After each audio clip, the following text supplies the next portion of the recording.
Be prudent and watchful, because your enemy the devil prowls around like a roaring lion to devour. New Testament, the first message. Today you will learn why you should change your mind about a religious ritual that can scare everyone. What is the exorcist effect and how are Hitler, Charles Manson, Jeffrey Dahmer, Morgan Freeman, Billy Milligan, and films of the 70s involved in this matter? Who benefits from the fear of the devil and why the obsession turned out to be connected with the flight to the moon? How does religiosity turn on and why have demons been cast out of almost all of you? And the most important thing is why demons don't always mean something bad. A long journey awaits you, from the origins of exorcism to the loudest stories and frightening conclusions. Can pop culture influence religion? And what do real priests think about this ritual? After all, what you saw in the movies is only the tip of the iceberg. Reality is much more interesting.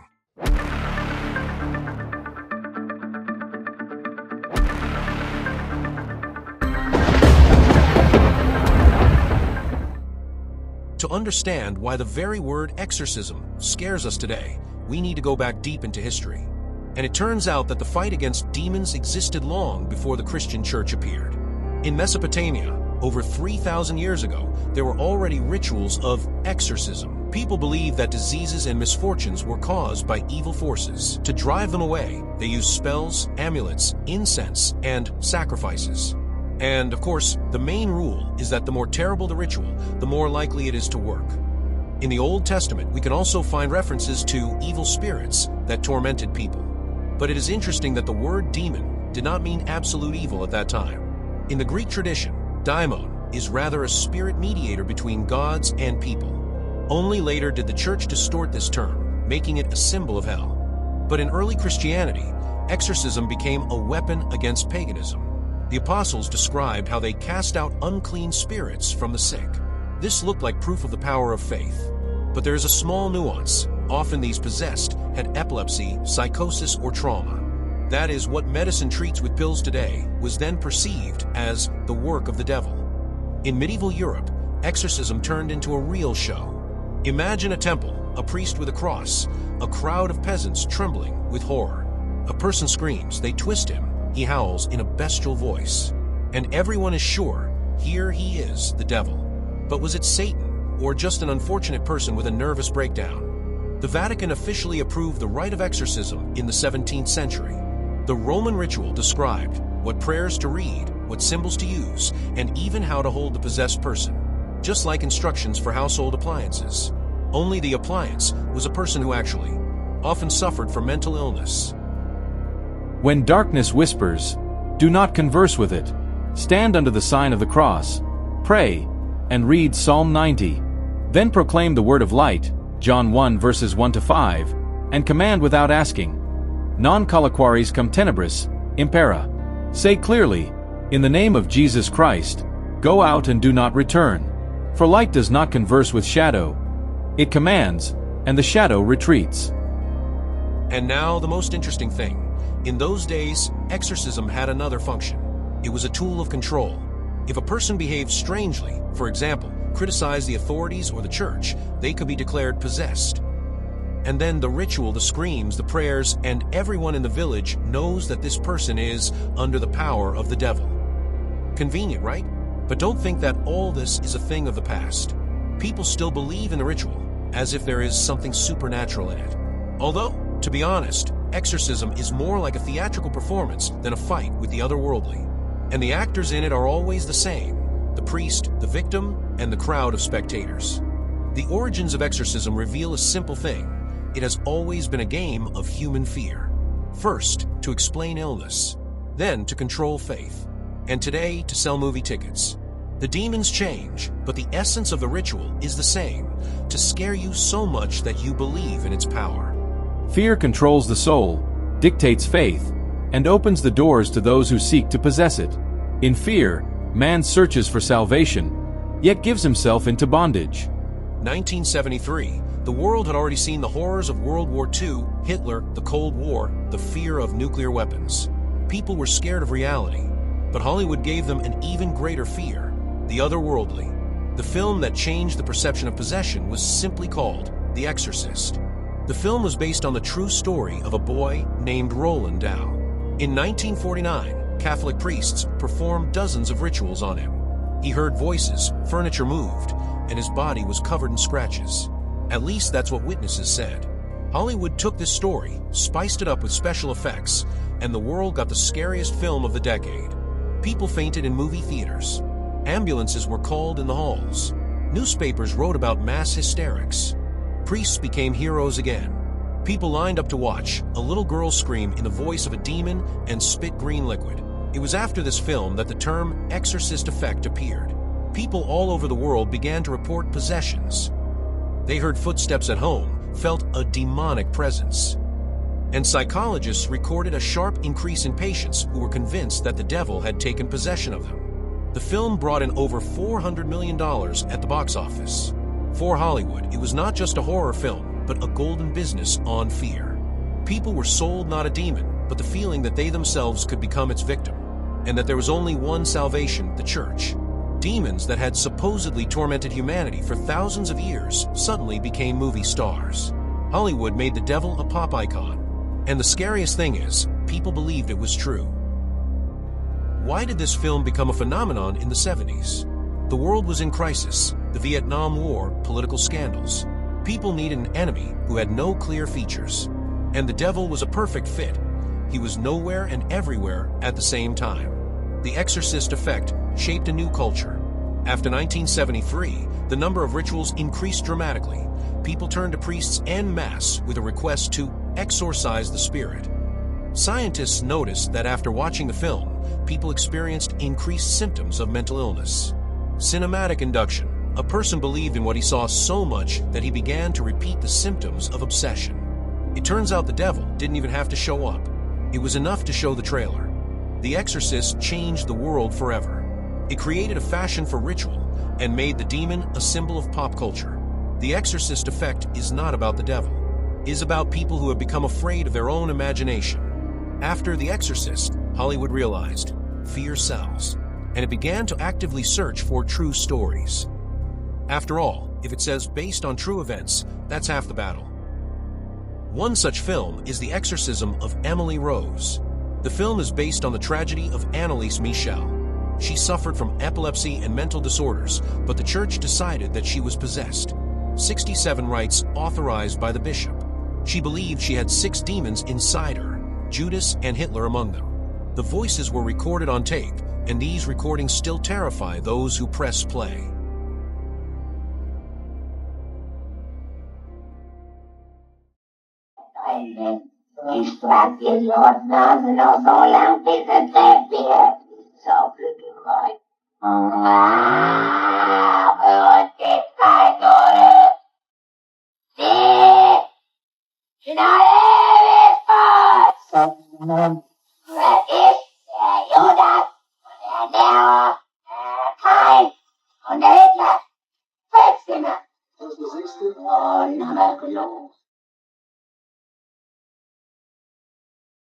But the truth is cruel. Anneliese died of starvation and exhaustion, weight 30 kilograms. Demonic voice, different languages, thinness and seizures are phonatory disorders, glossolalia/imitation, stress/medical conditions, and epileptic or psychogenic seizures. The effect is enhanced by suggestion, fear, and lack of sleep. It looks like mysticism, but it is psychophysiology. Hollywood turned her suffering into a hit. Another famous story is The Conjuring. It centers on Ed and Lorraine Warren, demonologists from Connecticut. They investigated thousands of supernatural cases, the Annabelle doll, the Perron family house, the werewolf of London. There was zero scientific evidence, but that was enough for an entire franchise. Another example is 7 Demons. It is stated as based on real events, but it is exaggerated to the limit. Who will check? 7 demons or 7 diagnoses? The Hollywood formula is simple. Take a real-life incident, add special effects, and you have a legend. The scarier, the better.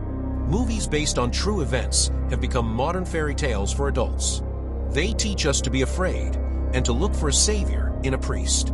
But most of these stories are exaggerations or distorted tragedies. The real victims are those who were not saved by doctors. We've seen the possessed and their demons on screen. But let's take a look at reality. Top of the most notorious rituals that scared generations. Roland Dow, USA, 1949. A boy from Maryland.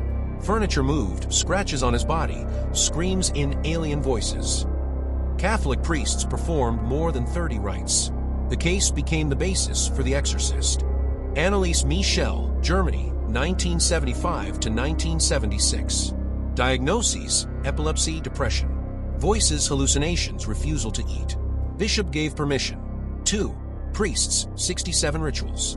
She spoke of 6 demons: Judas, Nero, Hitler, Cain, and others. During the ritual, she spoke in an ancient language and revealed the secrets of those present. For believers, proof. For historians, collective hysteria. A couple of demonologists. Annabelle Perroni, the werewolf from London. According to them, they performed at least 10,000 exorcism rituals. But what is most interesting is that there is no evidence of this. Official Vatican exorcist claimed to have performed 70,000 rituals, and at the same time claimed that 90% of cases were due to mental problems. These cases shape the idea of possession, but they show one thing: exorcism is a mixture of faith, fear, and business. An entire culture was built on one word, exorcism, which brought with it many gifts. And the most important thing is the belief in the afterlife and demons.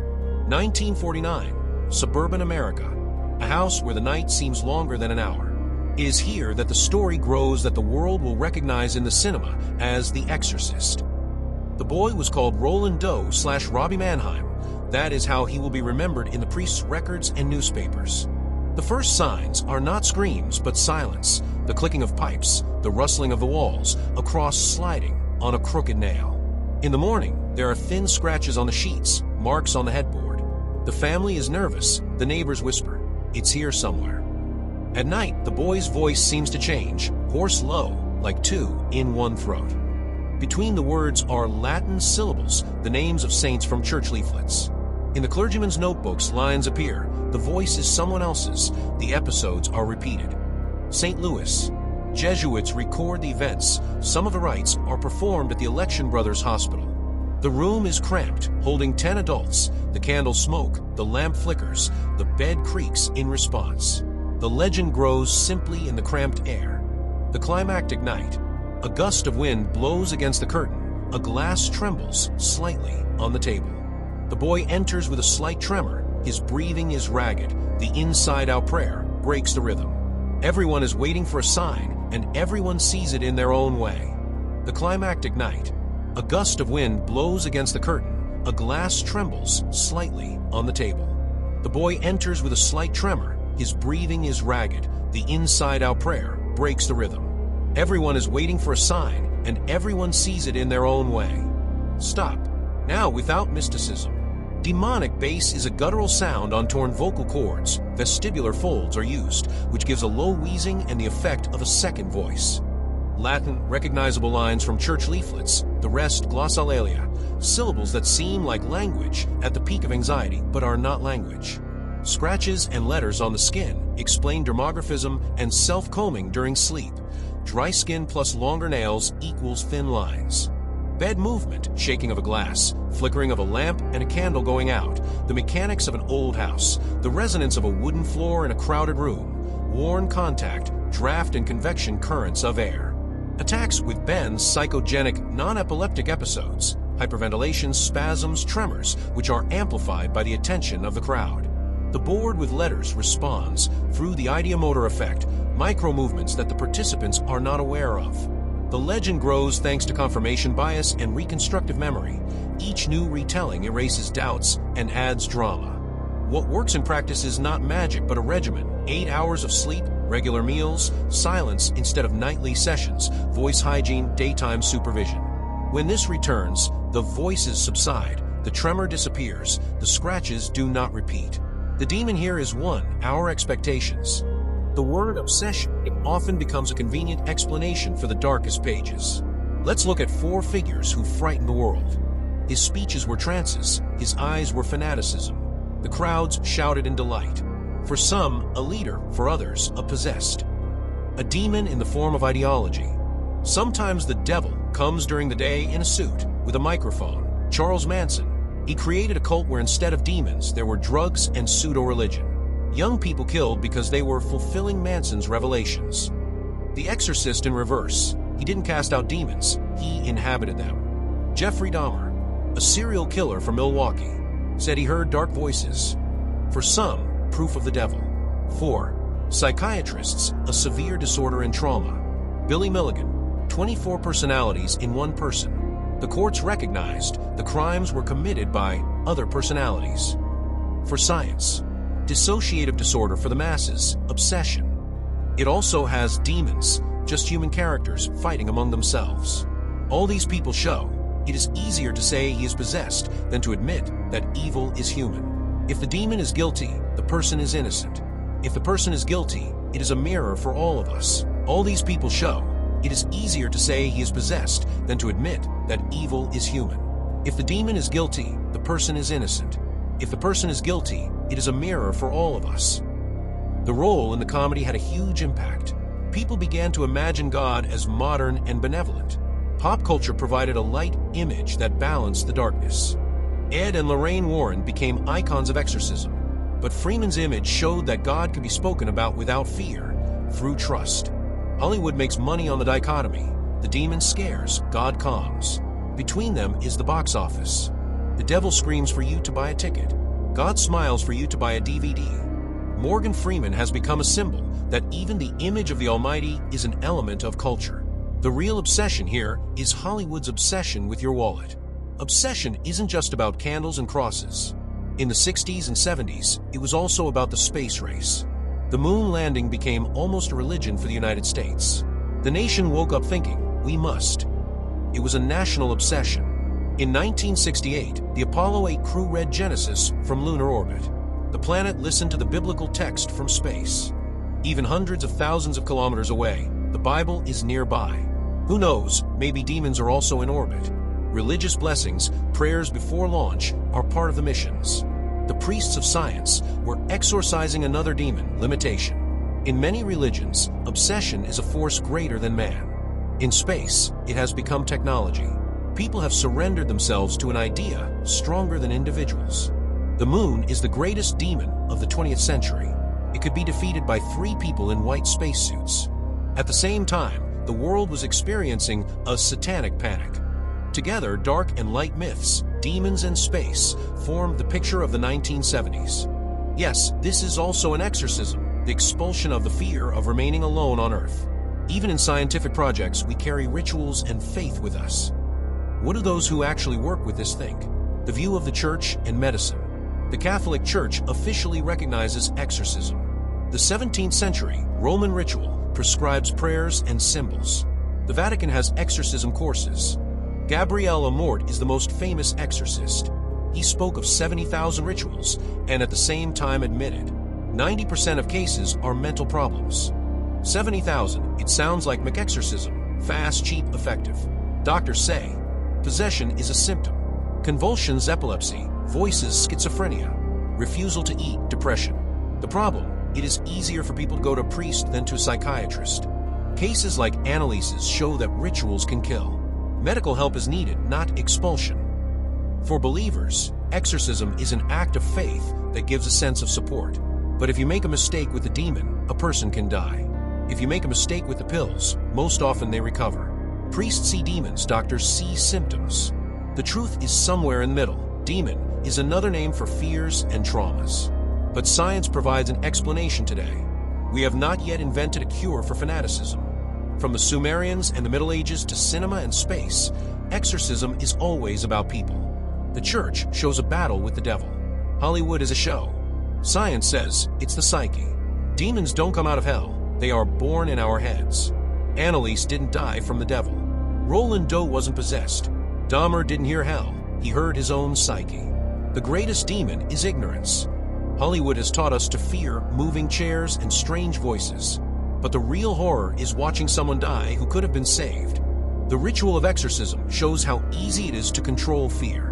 Where there is a demon, there is always someone who will say, I will cast it out. Just trust me. Do demons exist? Maybe. But more dangerous are fear, hatred, fanaticism. Exorcism is a mirror. The real right begins within us.